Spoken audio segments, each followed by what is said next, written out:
നമസ്കാരം. മലയാളി വാർത്തയിലേക്ക് സ്വാഗതം. 2027 ചൈനയെ മറികടന്ന് ഇന്ത്യ ലോകത്തിലെ ഏറ്റവും വലിയ ഉപഭോക്താവായി മാറുമെന്നാണ് റിപ്പോർട്ടുകൾ വ്യക്തമാക്കുന്നത്.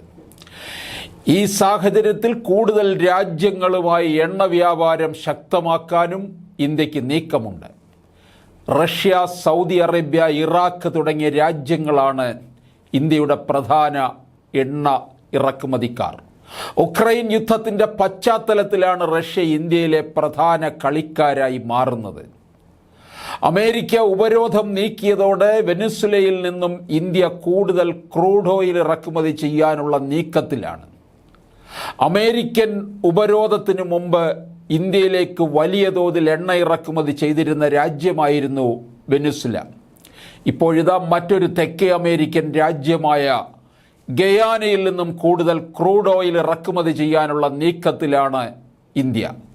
ഗയാനയുമായി ഒന്നിലധികം വർഷത്തെ എണ്ണ വാങ്ങൽ കരാർ ഒപ്പിടാൻ ഇന്ത്യ ആഗ്രഹിക്കുന്നുവെന്നാണ് ഗയാനീസ് പ്രകൃതി വിഭവ മന്ത്രി ഇന്ത്യ എനർജി വീക്കിൽ പങ്കെടുത്തുകൊണ്ട് വ്യക്തമാക്കിയത്.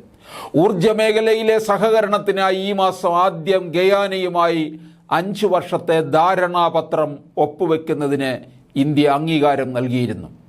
ക്രൂഡ് ഓയിൽ ഇറക്കുമതിക്ക് പുറമെ ഗയാനയിലെ എണ്ണ പരിവേഷണ മേഖലയിൽ നിക്ഷേപം നടത്താനും ഇന്ത്യൻ കമ്പനികൾക്ക് താൽപ്പര്യമുണ്ട്. നിലവിൽ പ്രതിദിനം 6,50,000 ബാരൽ ക്രൂഡ് ഓയിലാണ് ഗയാന ഉൽപ്പാദിപ്പിക്കുന്നത്.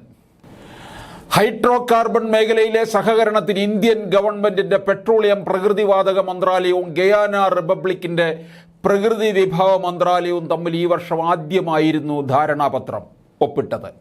ഗയാനയിൽ നിന്നും ക്രൂഡ് ഓയിൽ എത്തിക്കുക, ഗയാനയിലെ പര്യവേഷണ ഉൽപാദന മേഖലയിൽ ഇന്ത്യൻ കമ്പനികളുടെ പങ്കാളിത്തം, ക്രൂഡ് ഓയിൽ ശുദ്ധീകരണം, കാര്യശേഷി വർദ്ധിപ്പിക്കൽ, ഉഭയകക്ഷി വ്യാപാരം ശക്തിപ്പെടുത്തൽ തുടങ്ങിയ മേഖലകളിലെ സഹകരണം എന്നിവയാണ് കരാറിലൂടെ ലക്ഷ്യം വെക്കുന്നത്. ധാരണാപത്രം ഉഭയകക്ഷി വ്യാപാരം ശക്തിപ്പെടുത്തുകയും പരസ്പരമുള്ള നിക്ഷേപം പ്രോത്സാഹിപ്പിക്കുകയും അസംസ്കൃത എണ്ണയുടെ സ്രോതസ് വൈവിധ്യവൽക്കരിക്കുന്നതിന് സഹായിക്കും. ഇതിലൂടെ രാജ്യത്തിൻ്റെ ഊർജവും വിതരണ സുരക്ഷയും വർദ്ധിപ്പിക്കുകയും ചെയ്യും. ഗയാനയിലെ E&P മേഖലയിൽ പങ്കെടുക്കാനും ആഗോള എണ്ണവാതക കമ്പനികളുമായി പ്രവർത്തിച്ച് അനുഭവം നേടാനും ഇത് ഇന്ത്യൻ കമ്പനിക്ക് അവസരമൊരുക്കും.